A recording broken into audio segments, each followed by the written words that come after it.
Hello everyone, welcome back to knowledge for future study channel. मैं हूं जुगल शर्मा और हम डिस्कस कर रहे हैं आरएसएम एसएसबी के जितने भी पेपर हुए हैं अब तक उनके राजस्थान जीके के प्रश्न। इसमें हम तीसरी वीडियो है ये हमारी। फायरमैन सीधी भर्ती परीक्षा का ये पेपर है, 2021 में हुआ था। ये 29 जनवरी 2022 को ये पेपर हुआ था। इसका सॉल्यूशन हम डिस्कस करेंगे। पहला हमारा क्वेश्चन है, निम्नलिखित में से कौन हल्दी घाटी के युद्ध में महाराणा प्रताप की तरफ से युद्ध लड़ा था? तो देखो, दो महत्वपूर्ण युद्ध हैं हमारे। एक तो हल्दी घाटी का युद्ध, एक है सांगा का, जो सांगा ने लड़ा था खानवा का युद्ध। ठीक है, तो ये दोनों ही क्वेश्चन आते हैं कि हल्दी घाटी के युद्ध में कौन कौन लड़ा और खानवा के युद्ध में कौन कौन लड़ा। तो पहली बात तो आपको ये दोनों याद रखने हैं। अब हम क्वेश्चन की तरफ बढ़ते हैं। क्वेश्चन है हमारा जिसमें महमूद लोदी, हसन खां मेवाती, मेदिनी राय और हकीम खां सूरी। अब बच्चे किस में कंफ्यूज हो जाएंगे? हकीम खां सूरी और हसन खां मेवाती, इन दोनों में कंफ्यूज हो जाते हैं। तो यदि महाराणा प्रताप के बारे में पूछे तो हकीम खां सूरी करेक्ट आंसर होगा। ठीक है, कैसे याद रख सकते हो? महाराणा प्रताप में मैं आ रहा है पहले और हकीम में भी मैं आ रहा है। ठीक है, तो ऐसे आप याद रख सकते हो। अगर बात करें हसन खां मेवाती की, तो ये सांगा के साथ लड़ा था। सांगा के साथ लड़ा था हसन खां मेवाती। इसी टाइप से हकीम खां सूरी और हसन खां मेवाती, इसी टाइप से दो और नाम है। एक तो आता है झाला अज्जा और एक आता है झाला बीदा। ठीक है, इन दोनों का भी महत्वपूर्ण रोल है। झाला अज्जा सांगा के साथ लड़े थे और झाला बीदा ये महाराणा प्रताप के साथ लड़े थे। दोनों का भी काम भी सेम है। दोनों ने ही महाराणा प्रताप और महाराणा सांगा के वस्त्र पहने थे। इससे मुगल सेना को लगा था कि ये दोनों महाराणा है और उनको बचा लिया था। ठीक है, दोनों महाराणाओं को बचा लिया था। ठीक है, तो ये आपको कंफ्यूज नहीं होना है। तो यहां पर करेक्ट आंसर हो जाएगा हकीम खां सूरी। महाराणा प्रताप की तरफ से युद्ध में कौन शामिल हुआ था? हकीम खां सूरी। कब हुआ था हल्दी घाटी का युद्ध? ये होता है 1576 में। ठीक है, ये आपको याद रखना है। 18 जून और 21 जून, दो तारीख मिलती है, 18 जून और 21 जून। तो ये हमारा फर्स्ट क्वेश्चन था। अगला क्वेश्चन है हमारा, मैच करना है हमको, स्थान मैच करना है। सबसे पहले सोनी जी की नसिया। अगर आप अजमेर गए हो कभी, तो अजमेर रेलवे स्टेशन से पहले ही सोनी जी की नसिया एक पड़ता है स्मारक, सोनी जी की नसिया कहते हैं उसको, वो अजमेर में है। ठीक है, 84 खंभों की छतरी, 84 खंभों की छतरी बूंदी में है। राव अनिरुद्ध सिंह का अगर नाम आपने सुना हो, राव अनिरुद्ध सिंह, उन्होंने बनाई थी देवा की, अपने भाई देवा की स्मृति में, राव अनिरुद्ध सिंह। ठीक है, तो 84 खंभों की छतरी बूंदी में है। अगर आपसे पूछ ले मूसी महारानी की छतरी, तो वो अलवर में है। ठीक है, वो भी पूछी जाती है, इसलिए मैं आपको बता रहा हूं। मूसी महारानी की छतरी अलवर में है। किसने बनवाई थी? विनय सिंह ने बनवाई थी। बड़ा बाग, बड़ा बाग की छतरी कहां पर है? जैसलमेर में। बड़ा बाग जैसलमेर में। इसके अलावा जोधपुर में मंडोर की छतरी भी है। जयपुर में अगर पूछे तो जयपुर में गैटोर की छतरियां हैं। ठीक है, तो ये सारी चीजें आपको याद रखनी है। इसके अलावा सुनहरी कोटी, सुनहरी कोटी कहां पर है? टोंक में है। सुनहरी कोटी टोंक में है। ठीक है, तो ये हमारा मैच हो गया। सोनी जी की नसिया अजमेर, 84 खंभों की छतरी बूंदी, बड़ा बाग जैसलमेर और सुनहरी कोटी टोंक में है। अगला हमारा थर्ड क्वेश्चन है, निम्नलिखित में से कौन सा युग दुर्ग अलाउद्दीन खिलजी के आक्रमण के समय सुमेलित नहीं है? पहला है रणथंभौर। तो आपको पता होगा अलाउद्दीन खिलजी का आक्रमण रणथंभौर से ही स्टार्ट होता है। कब किया था आक्रमण? 1301 में किया था। इनका क्रम भी पूछ लेता है, 1301, 1308। ठीक है, ये क्रम भी पूछ लेता है, इसलिए आपको याद रखना है कि 1301 में रणथंभौर पर आक्रमण किया था अलाउद्दीन खिलजी ने। और वहां का शासक कौन था? हमीर देव चौहान, चौहान राजवंश था वहां पर। सेकंड है चित्तौड़। चित्तौड़ में राणा रतन सिंह था, 1303 में आक्रमण किया था। ठीक है, और इसी टाइम पर पद्मिनी का जौहर भी होता है, तो वो भी आपको याद रखना है। चित्तौड़ का पहला शाखा कब होता है? 1303 में, चित्तौड़ का पहला शाखा। और यदि राजस्थान का पहला शाखा पूछे तो 1301 में हुआ था, रंगा देवी के नेतृत्व में, जो कि हमीर देव चौहान की पत्नी थी। यहां पर जल जौहर हुआ था रणथंभौर में। ठीक है, तो ये आपको याद रखना है। अगर बात करें सिवाड़ा की, सिवाड़ा में मालदेव नहीं था, सातल देव था उस टाइम राजा, जब अलाउद्दीन खिलजी ने आक्रमण किया था।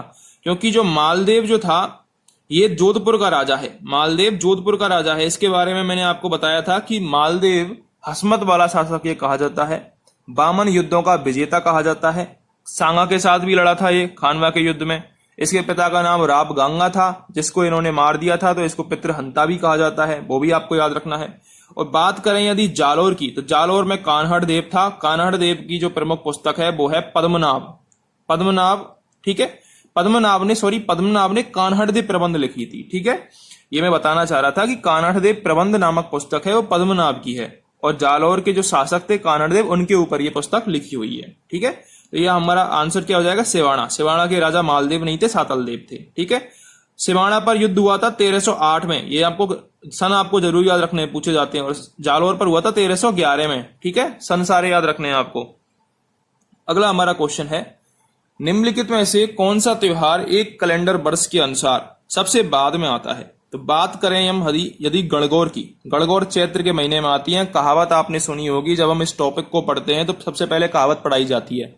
क्या पढ़ाई जाती है कि तीज त्योहारा बावड़ी ले डूबी गणगौर, मतलब गणगौर त्योहारों को ले डूबती है और तीज से त्योहार चालू होते हैं। तो गणगौर पहले महीने में आती है, अगर हिंदू महीने देखे जाए तो चैत्र के महीने में आती है गणगौर सबसे पहले। ठीक है, उसके बाद कौन सी आती है, उसके बाद आती है चैत्र के बाद आता है श्रावण, और श्रावण में कौन सी आती है, रक्षाबंधन आती है, श्रावण पूर्णिमा के दिन। ठीक है, रक्षाबंधन कब आता है, श्रावण पूर्णिमा के दिन आता है ये भी आपको याद रखना है। बात करें कृष्ण जन्माष्टमी की, तो भाद्रपद की कृष्ण अष्टमी को ये आती है, भाद्रपद की कृष्ण अष्टमी को कृष्ण जन्माष्टमी आती है। ठीक है, और भाद्रपद महीने के बाद चैत्र के बाद सबसे बाद में जो लास्ट का महीना आता है वो आता है फागुन। फागुन आती है होली, तो होली सबसे बाद में आती है। ठीक है, और फागुन के बाद चालू होता है हमारा चैत्र। ठीक है, यानी कि जो धुलंडी आती है वो आती है हमारी फागुन के बाद, होली के एक दिन बाद आती है। ठीक है, यहां पर आंसर क्या हो जाएगा, एक कैलेंडर वर्ष में होली हमारा त्योहार सबसे बाद में आएगा, इस जो ऑप्शन दे रखे हैं इसमें। अगला हमारा क्वेश्चन है, राजस्थान राज्य मानवाधिकार आयोग के अध्यक्ष और सदस्यों की चयन समिति में निम्नलिखित में से कौन नहीं होता है। मुख्यमंत्री बिल्कुल होता है, मुख्यमंत्री तो अध्यक्ष होता है समिति का। गृह मंत्री ये भी होता है, विपक्ष का नेता ये भी होता है, राज्यपाल नहीं होता है। राज्यपाल समिति में नहीं होता है, लेकिन राज्यपाल नियुक्ति करता है। ठीक है, विख्यात लोक नाटककार नानू राम किस ख्याल से संबंधित है। तो बात करें नानू राम और दुलिया राणा, ये दोनों नाम एक संग याद आने चाहिए आपको, अगर आपको क्वेश्चन याद करना है तो। नानू राम और दुलिया राणा दोनों का नाम आते ही आपको शेखावटी ख्याल याद आ जाना चाहिए।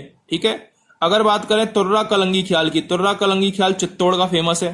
ठीक है, और किसने किया था, तुर्रा और कलंगी नामक दो विद्वान थे। ठीक है, उन्होंने किया था। अगर बात करें कुचामनी ख्याल की, तो कुचामनी ख्याल के प्रवर्तक हैं लच्छी राम। ठीक है, ये आपको याद रखना है। अगर बात करें अली बख्शी ख्याल की, तो अली बख्शी ख्याल अलवर में फेमस है और उसके प्रवर्तक थे अली बख्श। ठीक है, ये आपको याद रखना है। जयपुर का तमाशा फेमस है, जो भी आपको याद रखना है। अगला हमारा क्वेश्चन है, राव जैतसीरो छंद इस ग्रंथ की रचना किसने करी। तो राव जैतसीरो छंद की रचना करी है बीटू सूजा ने। ये बहुत फेमस क्वेश्चन है, काफी बार पूछा जा चुका है अब तक। ठीक है, तो राव जैतसीरो छंद की रचना बीटू सूजा ने करी है। अगला है हमारा, अगर आपसे पूछ ले कर्णीदान ने सूरज प्रकाश की रचना करी है। ठीक है, वीरभाण ने राज रूपक की रचना करी है। ये भी आपको याद होने चाहिए, सारे की सारे इंपॉर्टेंट हैं। ठीक है, ये भी याद होना चाहिए केशवदास गार्डन, इनका नाम है केशवदास गार्डन। इन्होंने किसकी रचना करी है, अगर आपको पता हो तो कमेंट करके बताना। केशवदास गार्डन ने किसकी रचना करी है, कौन से ग्रंथ की रचना करी है। ठीक है, ये चारों की चारों ऑप्शन इंपॉर्टेंट है, पूछे जाते हैं इनसे संबंधित। निम्नलिखित में से कौन सा युग्म लोक देवता और माता सुमेलित नहीं है। तेजाजी की माता राम प्यारी नहीं थी, फर्स्ट ऑप्शन ही हमारा गलत हो गया। तेजाजी की माता का नाम था राजकुमरी। देखो, ये जो लोक देवता है हमारे, उनका जन्म कहां पर हुआ था, उनकी माता का नाम क्या था, पिता का नाम क्या था, उनकी पत्नी का नाम भी बहुत इंपॉर्टेंट है, वो भी याद रखना है आपको सबका। उनकी घोड़ी का नाम, कौन से लोक देवता की घोड़ी का नाम क्या था। जैसे कि पाबू जी की केसर कालमी घोड़ी थी, मांगलिया मेहर जी की किरण कावरा घोड़ी थी। ठीक है, देवनारायण जी की लीलागर घोड़ी थी। तो ये घोड़ियों के नाम भी पूछे जाते हैं, तो ये आपको याद रखने हैं। इनका जन्म कहां पर हुआ, मंदिर कहां पर है। ठीक है, ये सारी चीजें आपको याद रखनी है। तो यहाँ पर माता का बड़ा क्वेश्चन है। रामदेव जी की माता का नाम मेणादे था, गोगा जी की बाछल था, पाबू जी की कमलादे था। ठीक है, और तेजा जी की राजकुमरी था, ना कि राम प्यारी। तो फर्स्ट ऑप्शन हमारा गलत हो जाएगा। अगला हमारा क्वेश्चन है, बिश्नोई संप्रदाय की जो प्रमुख गद्दी है वो कहां पर है, मुकाम में बिश्नोई संप्रदाय की प्रमुख गद्दी है। इसके अलावा नोखा नाम भी आता है, नोखा। जसनाती संप्रदाय कतरियासर, जसनाती संप्रदाय बीकानेर कतरियासर में इनकी प्रमुख गद्दी है। ठीक है, 5 इनकी और उपशाखाएं भी हैं, वो भी आपको याद रखनी है। इसके अलावा इनका एक चीज प्रसिद्ध है, अग्नि नृत्य, अग्नि नृत्य भी प्रसिद्ध है। दादूपंथी संप्रदाय की बात करें तो नरेना में इसकी प्रमुख पीठ है। दादूपंथी संप्रदाय की कितनी शाखाएं हैं? 5 उपशाखाएं हैं, लेकिन जब दादू जी खत्म हो गए तो टोटल 6 शाखा हो गई। क्वेश्चन आता है दादू जी की कितनी शाखाएं? 5 शाखाएं दादू जी की। ठीक है, इसके अलावा दादू जी के शिष्य भी पूछे जाते हैं। दादू जी के शिष्य याद रखने हैं आपको, रज्जब जी, गरीबदास जी, सुंदरदास जी, ठीक है, मिस्किन जी, ये पूछे जाते हैं, इसलिए आप याद रखना। दादू जी राजस्थान के नहीं थे, अहमदाबाद से आए थे राजस्थान में। ठीक है, ये भी आपको याद रखनी है। रामस्नेही संप्रदाय, रामस्नेही संप्रदाय अगर बात करें तो सिंगतल इनकी प्रमुख गद्दी है। लेकिन रामस्नेही संप्रदाय की अगर ऑब्जेक्टिव क्वेश्चन पूछता हूं आपसे तो रामस्नेही संप्रदाय की प्रमुख गद्दी कहां पर है? शाहपुरा में, भीलवाड़ा में। ठीक है, वो आपको याद रखनी है, जहां पर फूलडोल महोत्सव आयोजित होता है। सिंगतल जो शाखा थी उसकी जो स्थापना करी थी वो हरिराम दास जी ने करी थी। किसने करी थी? हरिराम दास जी ने। अकेला क्वेश्चन बन गया है, क्वेश्चन आ सकता है सिंगतल शाखा की स्थापना किसने करी थी? हरिराम दास जी ने। अगला हमारा क्वेश्चन है, मांडू की पाल किस खनिज के उत्पादन के लिए प्रसिद्ध है? तो मांडू की पाल फ्लोराइड के लिए प्रसिद्ध है। बहुत इंपॉर्टेंट क्वेश्चन है ये, गलत कराते हैं लोग इसको, फेल्सपार कराते हैं, लेकिन मांडू की पाल फ्लोराइड से संबंधित है। ठीक है, बी ऑप्शन। अगर आपसे पूछा जाए झामर कोटड़ा खान किसकी है? तो झामर कोटड़ा खान रॉक फॉस्फेट की है, वो भी आपको याद रखनी है। मुंशी देवी प्रसाद ने किसको राजस्थान के अबुल फजल की संज्ञा दी है? तो मुंशी देवी प्रसाद ने मुहणोत नेणसी को राजस्थान के अबुल फजल की संज्ञा दी है। ठीक है, तो यहां पर ए ऑप्शन हमारा करेक्ट हो जाएगा। सूर्यमल मिश्रण की कविताएं पूछी जाती हैं, वंश भास्कर और वीर सतसई। इसके अलावा राम रंजाट, ठीक है, ये पूछी जाती है, इसलिए मैं आपको बता रहा हूं। विजयदान देता की पूछी जाती है, दुबदा, अलेकू हिटलर, ये विजयदान देता की है। कन्हैयालाल सेठिया की पूछे धरती धोरारी, मींझल, ठीक है, लील टांस, ये कन्हैयालाल सेठिया की है, लील टांस। ठीक है, राजस्थान के किस भाग में मिश्रित पतझड़ वाले वन पाए जाते हैं? तो मिश्रित पतझड़ वाले वन पाए जाते हैं राजस्थान में उदयपुर, चित्तौड़गढ़, सिरोही और बूंदी में। मिश्रित पतझड़ की बात कर रहे हैं हम, कहां पर पाए जाते हैं? उदयपुर, चित्तौड़, सिरोही और बूंदी में। याद रखना है आपको, अच्छा क्वेश्चन है, इंपोर्टेंट है, गलत कर सकते हो आप। किस चित्र शैली में पशु पक्षियों की बहुतायत रहती है? पशु पक्षियों की बहुतायत रहती है हमारी बूंदी शैली में। अगर शिकार के चित्र पूछे तो कोटा शैली में। नाथद्वारा की बात करें तो नाथद्वारा में कृष्ण जी के चित्र हैं, क्योंकि आपको पता है नाथद्वारा में वल्लभ संप्रदाय का प्रमुख मंदिर है, नाथ जी का मंदिर है, श्रीनाथ जी का। बीकानेर की बात करें तो बीकानेर में सुनहरे रंगों से युक्त बादल, सुनहरे छातों से युक्त बादल का प्रयोग ज्यादा हुआ है बीकानेर शैली में। इसके अलावा बीकानेर की उस्ता कला भी प्रसिद्ध है चित्रकला के मामले में। ठीक है, नर्मदा नहर परियोजना से लाभान्वित राजस्थान के जिले कौन कौन से हैं? तो नर्मदा नहर परियोजना से लाभान्वित हैं जालौर और बाड़मेर। ठीक है, एक क्वेश्चन आता है फब्बारा, एकमात्र जो राजस्थान में फब्बारा पद्धति पर आयोजित जो नहर परियोजना है वो नर्मदा नहर परियोजना है। ठीक है, फब्बारा सिंचाई की जो परियोजना है वो है नर्मदा नहर परियोजना। अगला है, राजस्थान की रुंडित सरता किस नदी को कहा जाता है? राजस्थान की रुंडित सरता बाणगंगा को कहा जाता है। राजस्थान की रुंडित सरता। नदियों के नाम अक्सर पूछ लेते हैं, क्या क्या नाम है, जैसे कि घग्गर को मृत नदी कहते हैं, मृत नदी। इसके अलावा सोतर नदी भी कहते हैं। ठीक है, पाकिस्तान में घग्गर को हकरा कहते हैं, इसके अलावा नाली भी इसको ही कहते हैं, घग्गर को ही। बनास की बात करें तो बरनासा नदी बोलते हैं इसको, बन की आसा। ठीक है, चंबल की बात करें, चंबल को कामधेनु बोलते हैं। तो ये सारे नाम आपको याद होने चाहिए, इनके उद्गम स्थल भी आपको याद होने चाहिए, उद्गम कहां से हुआ है। ठीक है, अब हम अगला क्वेश्चन पे चलते हैं। अगला क्वेश्चन है, लोक नाट्य रूप रम्मत किस क्षेत्र से संबंधित है? तो रम्मत बीकानेर से संबंधित है। ऑप्शन में जैसलमेर भी हो सकता था, क्योंकि बीकानेर और जैसलमेर दोनों की रम्मत प्रसिद्ध है। अगर बात करें हम स्वतंत्र बावनी एक रचना है जो कि किसकी है? तेज कवि की है। स्वतंत्र बावनी, नाम याद रखना, स्वतंत्र बावनी है। ठीक है, एक जवाहरलाल पुरोहित जी की रम्मत भी है, हेड़ाऊ मेरी री रम्मत, जवाहरलाल पुरोहित। भरतपुर की क्या प्रसिद्ध है? भरतपुर की नौटंकी प्रसिद्ध है, भरतपुर की प्रसिद्ध है। जानकी लाल भांड अगर आपने सुना हो तो। ठीक है, मेवाड़ का तुर्रा कलंगी ख्याल, गौरी लोकनाट्य, ये प्रसिद्ध है। राजस्थान के किस भाग में शुष्क खेती प्रचलित है? शुष्क खेती राजस्थान के पश्चिमी भाग में होती है, पश्चिमी भाग में शुष्क खेती होती है, क्योंकि शुष्क मरुस्थल वहीं पर है, तो पश्चिमी भाग आंसर होगा इसका। अगला क्वेश्चन है, इनमें से कौन सा वाद्य यंत्र सुमेलित है? भपंग तत्वाद है। तत्वाद वो होते हैं जिसमें तार लगा हुआ होता है, बिल्कुल सही बात है, भपंग तत्वाद है। सिंगी, सिंगी सुशिरवाद है, बिल्कुल सही बात है। तासा अवनद्धवाद है, अवनद्ध वो होता है जिसमें चमड़ा लगा हुआ होता है। नड़, नड़ घनवाद नहीं है, नड़ कैसा है? सुशिरवाद है, ये बहुत इंपॉर्टेंट है। नड़ कैसा है? सुशिरवाद है।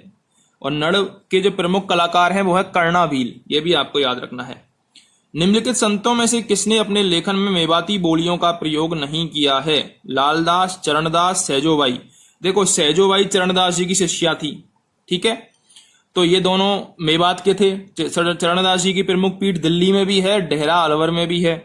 लालदास जी ये तो जो मुस्लिम समाज में ही पैदा हुए थे, मेव समाज में पैदा हुए थे, ठीक है, तो मेवाती बोली जाती है लालदास जी की, ठीक है। धौलीधूप गांव इनका प्रमुख केंद्र है, तो ये आपको याद रखना है। चरणदास जी के गुरु का नाम सुखदेव मुनि है, वो भी आपको याद रखना है। तो ये हमारे तीनों क्या हो गए? मेवात क्षेत्र से संबंधित हो गए। केवल सुंदरदास जी हमारे मेवात क्षेत्र से संबंधित नहीं हुए। सुंदरदास जी का स्थान दौसा में है। सुंदरदास जी दादूदास जी के शिष्य थे, ये आपको याद रखना है। अब अगला हमारा क्वेश्चन है, निम्नलिखित में से कौन सा मराठा आक्रमण के खिलाफ हुरडा सम्मेलन से जुड़े थे? तो कौन कौन जुड़े थे? महाराणा जगत सिंह जी जुड़े थे, बिल्कुल सही बात है। सवाई जयसिंह जी जुड़े थे, बिल्कुल सही बात है। सवाई जयसिंह जी ने आयोजन करवाया था, कब हुआ था? ये 1734 में हुआ था। अध्यक्षता किसने करी थी? महाराणा जगत सिंह द्वितीय ने। फिर महाराजा अभय सिंह भी इससे जुड़े हुए थे, लेकिन महाराजा जसवंत सिंह जुड़े हुए नहीं थे, यानी कि सी नहीं होगा, केवल ABD आंसर होगा इसका, ठीक है।